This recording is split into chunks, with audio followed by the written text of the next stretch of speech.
ஒரு கவ்வு அதாவது மாடு தன்னுடைய குழந்தைக்காக வச்சிருக்கக்கூடிய பாலை நல்லா கறந்து குடிச்சிட்டாடா. பேசுறா என் அண்ணன் எஸ்டிஆர் அண்ணன் சொல்லிருக்காரா, நீ பாலை குடிக்க நான் கம்மி பண்ண போறேன். என் தலைவனுக்காக பால் டீ காஃபிய ஒரு வேளை மட்டும்தான் குடிக்க போறேன்.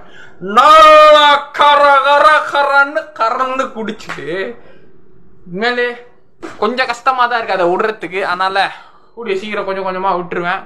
இப்போ கொஞ்சம் ஒரு 10 நாளா விட்டாச்சு, 10-15 நாளா இப்போ ஒரு வேளை மட்டும் தான் குடிக்கிறேன். கூடிய சீக்கிரம் அதையும் பால் குடிக்கிறதையும் கம்மி பண்ணிடுவேன். கவு தான் தாய் தன்னுடைய குழந்தைக்காக வச்சிருக்கக்கூடிய பாலை நல்லா கறந்து குடிக்கிறோம்ல, ஸோ அதை கம்மி பண்ணிருங்க. பால் குடிக்கிறது, பால் சத்து தான் அவங்க இஷ்டம், உங்க விருப்பம். நம்ம யாருக்குப்பா இதுல அரசியல் கிடையாதுப்பா, இது எங்க கொண்டு போயிடாதீங்க, அரசியல் கிடையாது, ஓகேங்க. அதாவது அதெல்லாம் கிடையாது.